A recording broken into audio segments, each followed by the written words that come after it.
How's everyone doing? Today I have a Blu-ray collection update with 4 pickups right here. And if you've seen any of these movies, definitely let me know what you think of them and let me know which one of these is your favorite. Leave me a comment down below.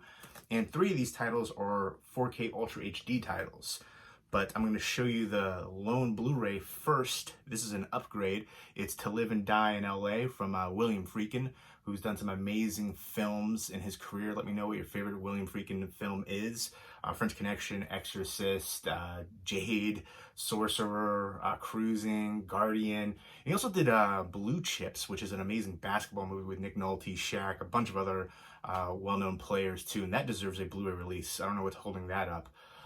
But this is one that I absolutely love.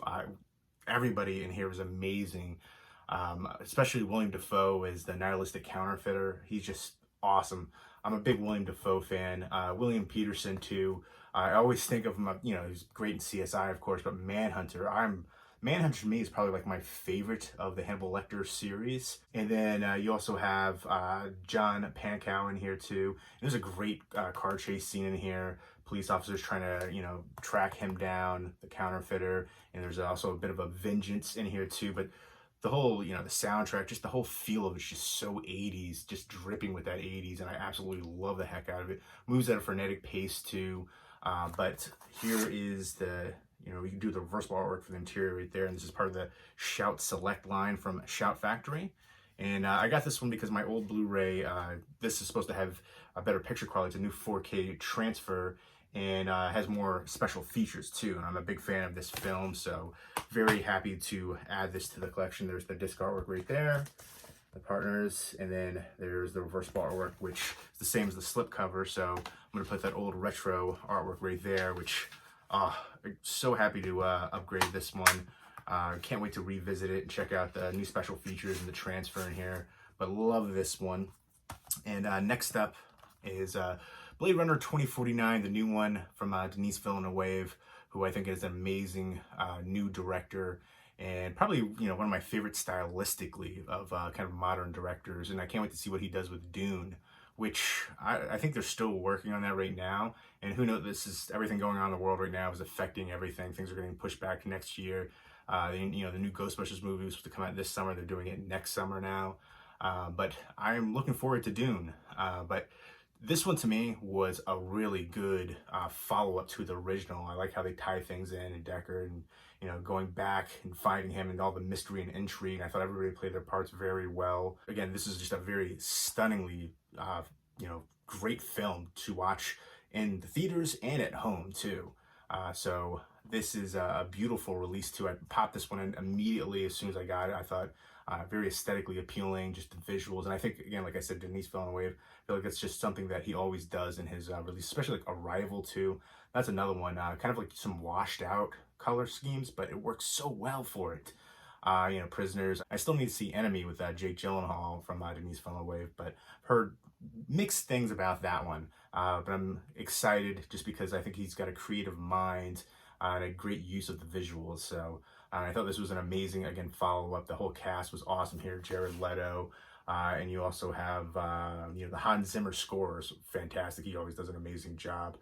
But Anna de Armas is in here too. I feel like she's just blown up recently, and she was in Knives Out, and she was also in The Night Clerk, and there's some brief nudity there of her, just a topless shot, but I was kind of surprised by that. Actually, Ryan Gosling, of course, Harrison Ford back here too, but Robin Wright, really like her too. But yeah, the whole cast was awesome, and I thought this was a really good sequel. I still like the original more, I think partly because I grew up on it.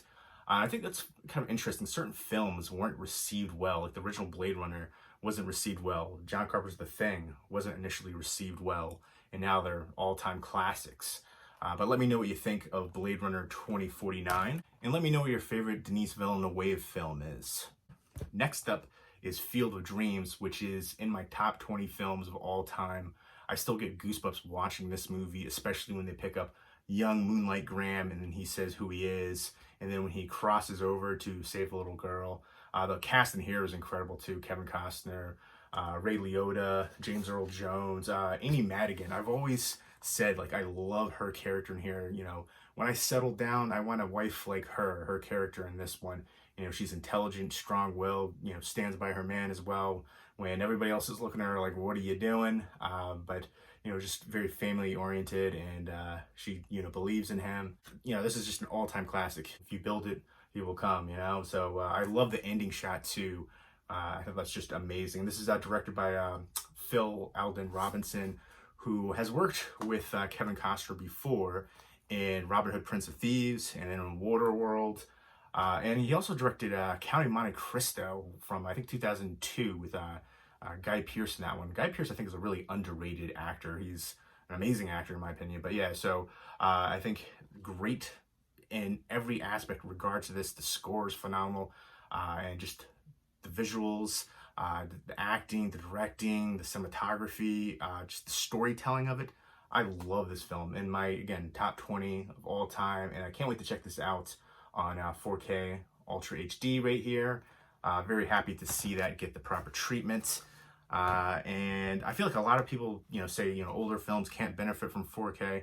You're crazy. I think a lot of the older films can benefit more so than the newer ones. And let me know what your favorite baseball movie is.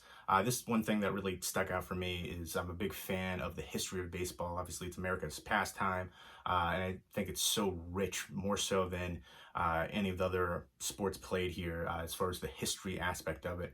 And I love that you see certain, you know, actual stars in here portrayed, and they talk about their kind of demeanor and, you know, the Black Sox scandal. So different things like that I think is really cool in here.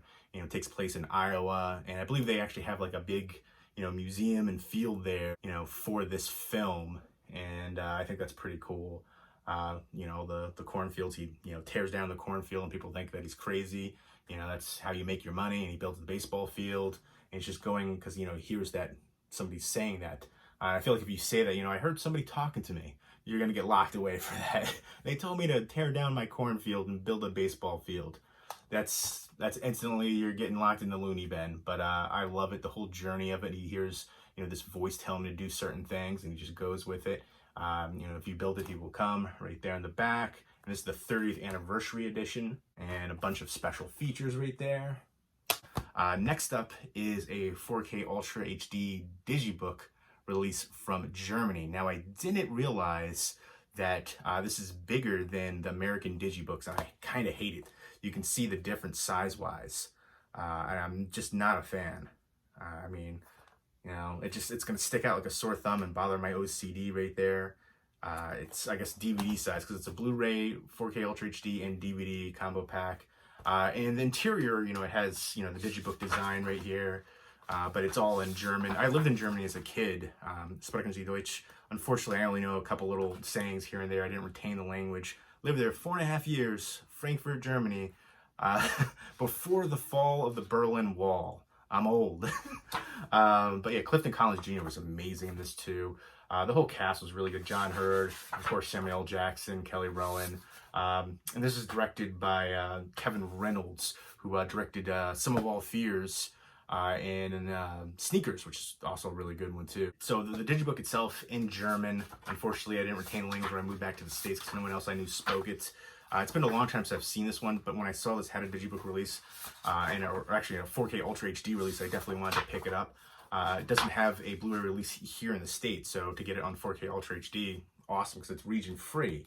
I don't know if the Blu-ray in here is region-free or not, but the 4K is. And then the DVD will most likely be region locked. But it's been a while since I've seen this one. I remember it being very intense.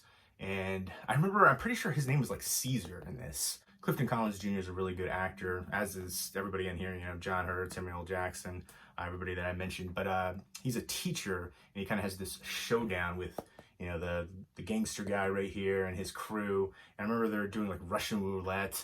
And there's just been some really intense moments here. So I'm looking forward to revisiting this one and checking it out on 4K Ultra HD. It's an import Digibook from Germany. I'm disappointed that it's a bigger style Digibook, like, you know, the DVD size. It's going to bother me, and I probably wouldn't have gotten. I don't know if I would have gotten it. You know, I do like that it's 4K Ultra HD. There's no Blu-ray release here in the US, so to get that is awesome in itself. I do like the Digibook design overall. You know, I can only read a few different things in here in German, but I like the, you know, you can at least check out some of the, you know, scenes from the movie and stuff like that. I appreciate that. I like the book design overall, but I just wish it wasn't the DVD size. But yeah, I'm excited to revisit that one. I think I'm going to pop this one in right away because it's been such a long time. But there you go. Let me know what you think of these titles that I picked up, if you've seen them, and which one of these is your favorite as well. Leave me those comments down below. And I hope everybody's doing well. Take care.